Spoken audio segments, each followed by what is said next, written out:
देखो, मैं नहीं चाहता था हमारे बीच में कोई भी आए, इसलिए मैं तुम्हें यहाँ पर ले आया ताकि तुम आई का नाम लेकर मुझे डरा ना सको। छोड़ो मुझे। क्यों? अच्छा, मैं जानता हूँ तुम मुझसे नाराज हो, गलती मेरी ही है। अब जब मंगलसूत्र मिल गया था तो मुझे तुम्हें मारने की जरूरत नहीं थी।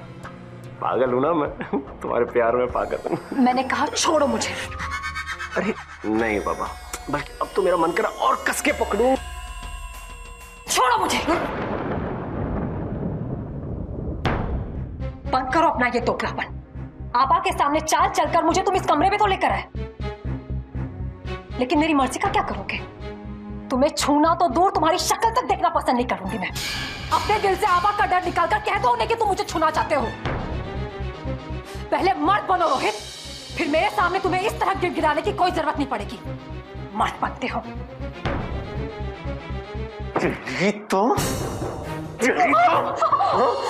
मुझे धक्का देती है। हाँ? तुझसे जितना प्यार से बात करो उतना सर पे चढ़ रही है मेरे। हाँ? लगता पिटने की आदत हो गई है। हाँ? सबूत चाहिए मर्द होने का। मर्द वो होता है जो चाहे हासिल कर ले, समझी? हाँ, तुम मुझे मार सकते हो, सता सकते हो, तड़पा सकते हो, पर तुम मुझे कभी पा नहीं सकते। तेरा पति हूं मैं, समझी? तेरे साथ कुछ भी करूं ना, उसके लिए इजाजत लेने की जरूरत नहीं है तुझसे। कानून में भी जबरदस्ती करने वालों के लिए सजा लिखी है, फिर चाहे वो पति क्यों ना हो। पहले अपने अंदर से आबा का डर निकालो और फिर मत बनो। तेरी तो इधर तो आबा बिल्कुल ठीक कहते थे। कभी किसी औरत को ये पता ना चलने दो कि वो कितनी खूबसूरत है। हमेशा उसमें कोई ना कोई खोट ऐब निकालते रहना चाहिए। अब तो देख मैं तेरे साथ क्या करता हूं। कभी कभार खुश हुआ करती थी ना तू, अब मैं ऐसा करूंगा कुछ कि तू जिंदगी भर खुश ही नहीं हो पाएगी।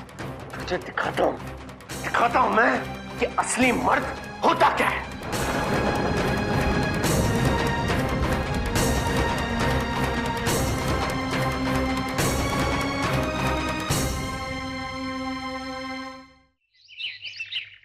इंस्पेक्टर साहब, कुछ पता चला? जी नहीं, अभी कुछ कह नहीं सकते। हाँ, लेकिन इतना जरूर कहूंगा कि ये खून का केस है।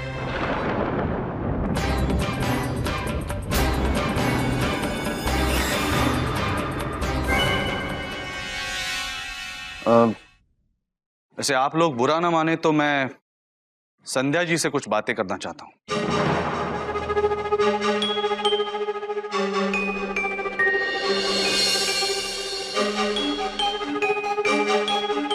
देखिए, डरने की कोई बात नहीं, हमारी पुरानी जान पहचान।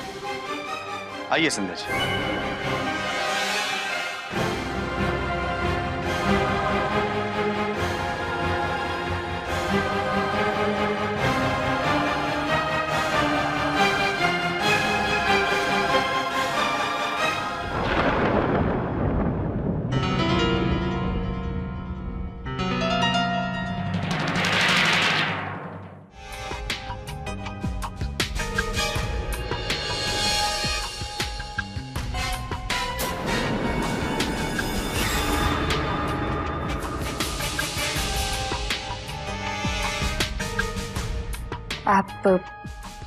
आप यूं ही मुझे घूरते रहेंगे या कुछ पूछेंगे भी?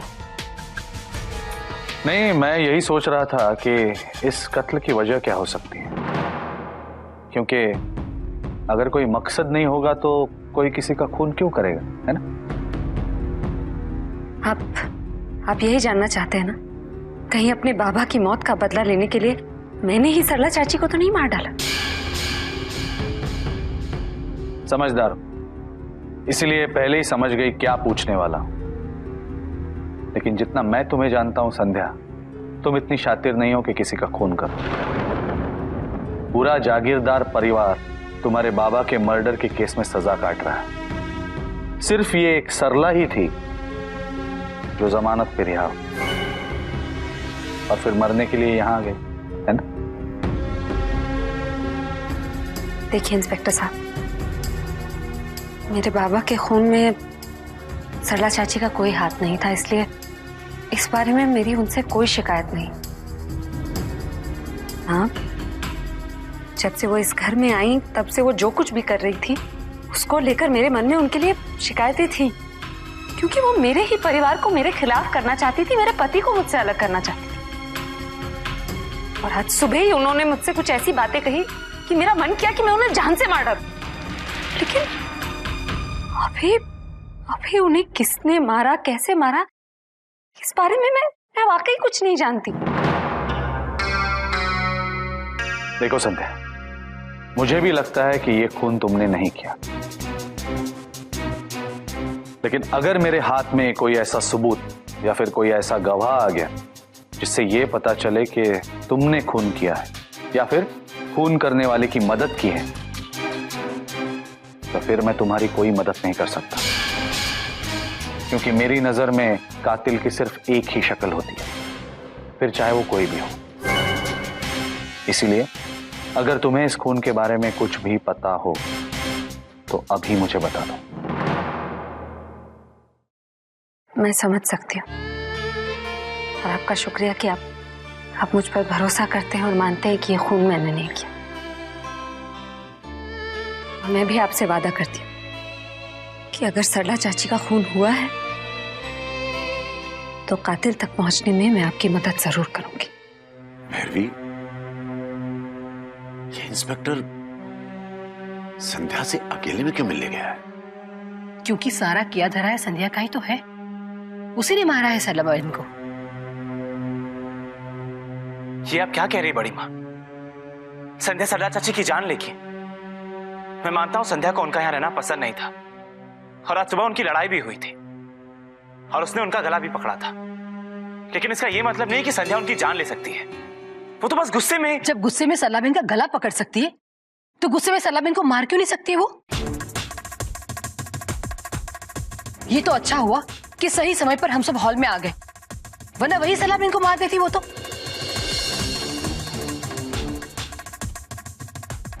बापूजी, आप खामोश क्यों बैठे हैं? क्या आपको भी वही लगता है कि संध्या बेकसूर है? जबकि आपने खुद संध्या को सलाबेन के रूम से बाहर आते हुए देखा है। आप नीरज को बताते क्यों नहीं? सलाबेन को जान से मारने की धमकी देना और उनके मौत के ठीक थोड़े समय पहले उनके रूम से बाहर निकलना, ये सारी बातों का क्या मतलब है बापूजी? छोड़ दो नीरज, आज मैं इसे जिंदा नहीं छोड़ूंगी। संध्या बेटा, तुम यहाँ नहीं जाएगी तो और कहाँ जाएगी बापूजी? सरला चाची और मेरे बीच जो भी झगड़ा था वो मैंने हमेशा के लिए खत्म कर दिया। दादाजी, ये बड़ी माँ क्या कह रही है? आप उन्हें कुछ कहते क्यों नहीं? क्या आपको लगता है संध्या नहीं? बस करो, ये वक्त ऐसी बातें करने का नहीं है। घर में खून हुआ है, पुलिस तहकीकात कर रही है ना। अब जब तक पुलिस किसी नतीजे पर नहीं पहुंच जाती, हमें इस तरह की कोई भी बात नहीं करनी चाहिए। अगर पुलिस ने सुन लिया तो फालतू में राई का पहाड़ बना देंगे।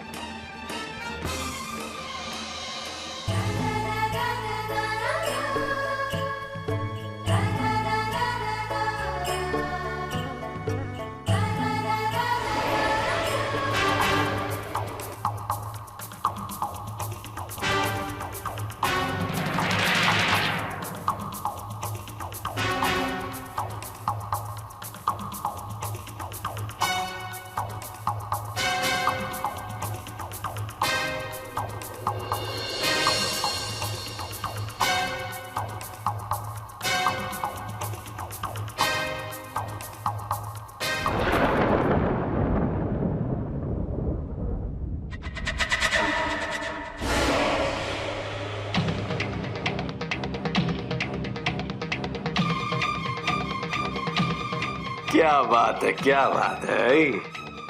बात तो लड्डू बांटने की है। मैं बाप बनने वाला हूं और मुझे ही नहीं मालूम। शाबाश शाबाश, बहुत अच्छा काम किया, वेरी गुड। लेकिन ये बात कि श्रद्धा का बच्चा मेरा बच्चा है, ये बात तो सिर्फ मैं जानता हूं, आवा तो नहीं जानता। तो यही समझते हैं कि मैं श्रद्धा से दूर रहता हूं। अरे उसे छूना तो दूर, उसे देखा भी नहीं है मैंने। बस भैया, अब तो आसमान भी फट जाए तो कोई मुझ पर इल्जाम नहीं लगा सकता कि मैंने व्रत तोड़ा है। हाँ। संध्या से मुझे जो कुछ भी पूछना था मैंने पूछ लिया है। अब मुझे आप लोगों से कुछ सवाल पूछने हैं।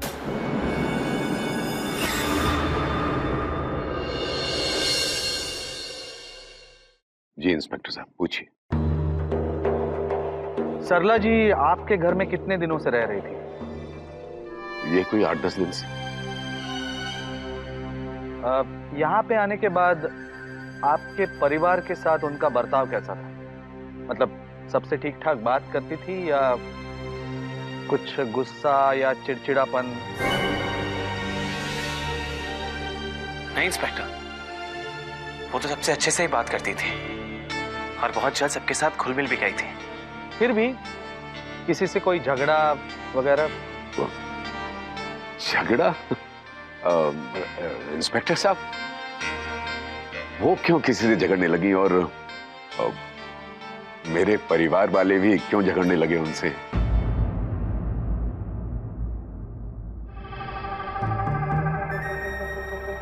देखिए, बात को समझने की कोशिश कीजिए गरोड़िया साहब। झगड़ा तो राह चलते दो इंसानों में भी हो सकता है, और सरला जी तो आपके घर में 8-10 दिनों से रह रही। मर्डर चाहे किसी का भी हो, हर मर्डर के पीछे कोई ना कोई मकसद होता है। या तो पुरानी दुश्मनी, आपसी झगड़ा, या फिर पागलपन। मैं आपसे ये इसलिए पूछ रहा हूं कि कहीं सरला जी भी डीके जागीरदार की तरह पागल तो नहीं हो गए? नहीं इंस्पेक्टर साहब, और जैसा कि मैंने कहा, उनका किसी से कोई झगड़ा नहीं था। एक मिनट दादाजी,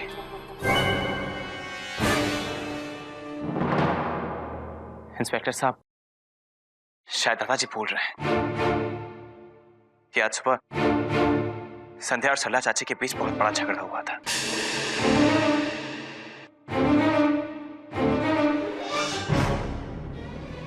झगड़ा इतना बढ़ गया था कि संध्या ने उनका गला दबाना चाहा।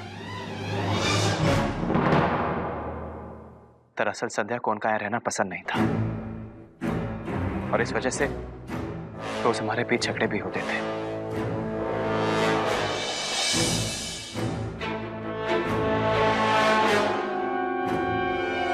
कत्ल से पहले इतनी बड़ी बात हो गई और किसी ने मुझे कुछ बताया? तुमने भी नहीं बताया संध्या? क्या ये सच है? हाँ,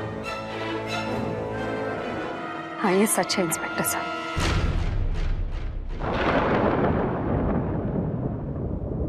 लेकिन जैसा कि मैंने पहले भी आपसे कहा कि सरला चाची इस घर में जो कुछ भी कर रही थी, उस वजह से कई बार मेरा मन किया कि उनका गला घोट दूं। देखो, मन करना और सचमुच गला दबाना, इसमें फर्क है संध्या।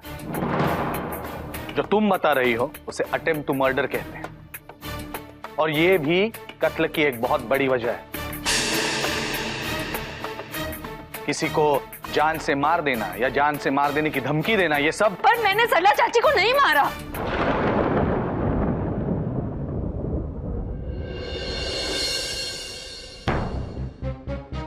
उसका भी पता जल्दी लग जाएगा।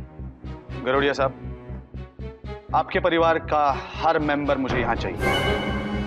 जब तक फिंगरप्रिंट एक्सपर्ट की रिपोर्ट और पोस्टमार्टम की रिपोर्ट नहीं आ जाती, तब तक इस घर से कोई भी बाहर नहीं जाएगा और कोई भी अंदर भी नहीं आएगा। And no phone calls also. Please cooperate.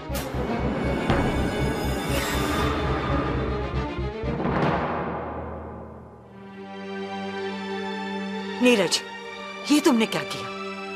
संध्या और सरला के झगड़े के बारे में इंस्पेक्टर को बताने की क्या जरूरत थी? क्या तुम्हें लगता है कि संध्या ने सरला को मारा है?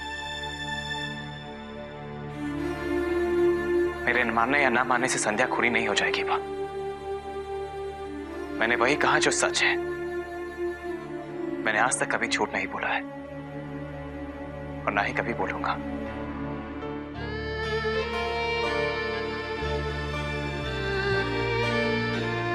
मुझे बहुत खुशी है नीरज कि तुमने इंस्पेक्टर साहब को सब कुछ बता दिया।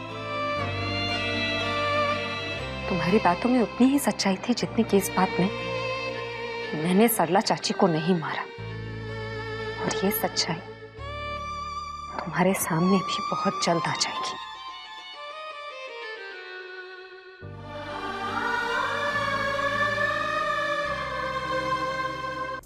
मुझे तो ये इंस्पेक्टर की इन्वेस्टिगेशन समझ में ही नहीं आ रही। एक तरफ तो वो कहता है कि वो संध्या भाभी को जानता है और दूसरी तरफ वो उन्हीं को क्रिमिनल समझ रहा है। माना कि संध्या भाभी सरला चाची को पसंद नहीं करती, पर इसका मतलब ये तो नहीं कि वो उनका खून कर सकती है।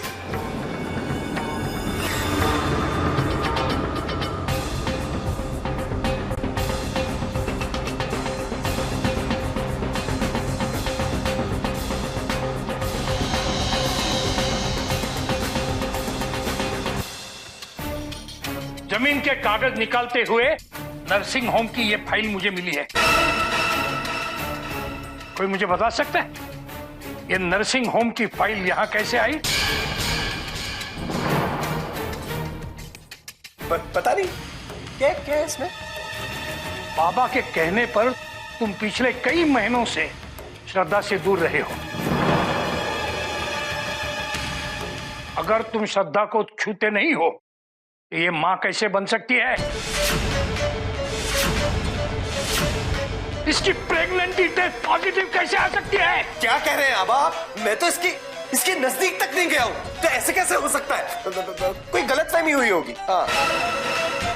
अगर तुम दोनों के बीच ऐसा कुछ नहीं हुआ तो ये किसका पाप लेके घूम रही हो तुम? बस कीजिए। मेरी कोख में किसी का पाप नहीं है, बल्कि वो इसी खानदान का वारिस है। आप दादा बनने वाले हैं और आपका बेटा पिता। अरे पागल हो गई है क्या? पागल हो गई तो पागल हो गई। अब मैंने व्रत नहीं तोड़ा है, बल्कि इसने इस घर की मर्यादा तोड़ी है।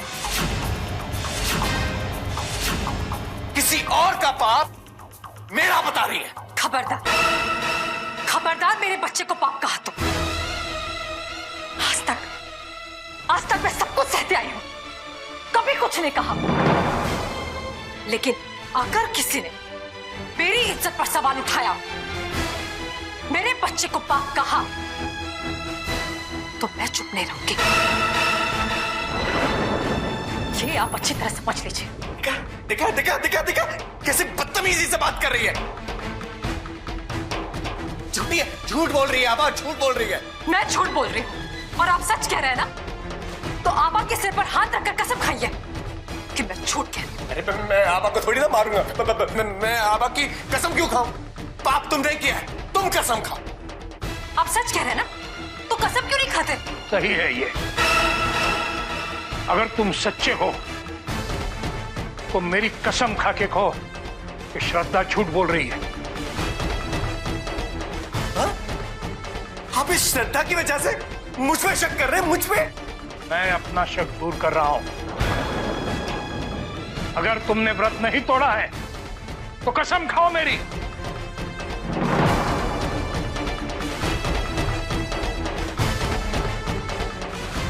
अब मैं आपकी कसम खा के कहता हूं, श्रद्धा जो भी कह रही है ना, झूठ बोल रही है। मैंने कोई व्रत नहीं तोड़ा है। उसके पेट में जो बच्चा है वो मेरा बच्चा नहीं है, बल्कि वो हमारे परिवार को बदनाम करने की कोशिश कर रही है। क्या कर रहे हो रोहित तुम? शर्म नहीं आती तुम्हें? अपने पिता की झूठी कसम लेते हो। मैंने खुद इन दोनों को साथ कई बार। बस मदर इंडिया, बस कर। इस श्रद्धा को सच्चा साबित करने के लिए अपने बेटे पे इल्जाम लगाएगी। आबा मैं झूठ नहीं बोल रहा हूं। मैंने अपना व्रत नहीं तोड़ा है। ये झूठ बोल रही है। पता नहीं किसका पाप है। और मैं बोल चुका, अब जब तक ये नहीं बताती ये किसका पाप है, ये इस घर में ही नहीं रहेगी। निकल जा, निकल।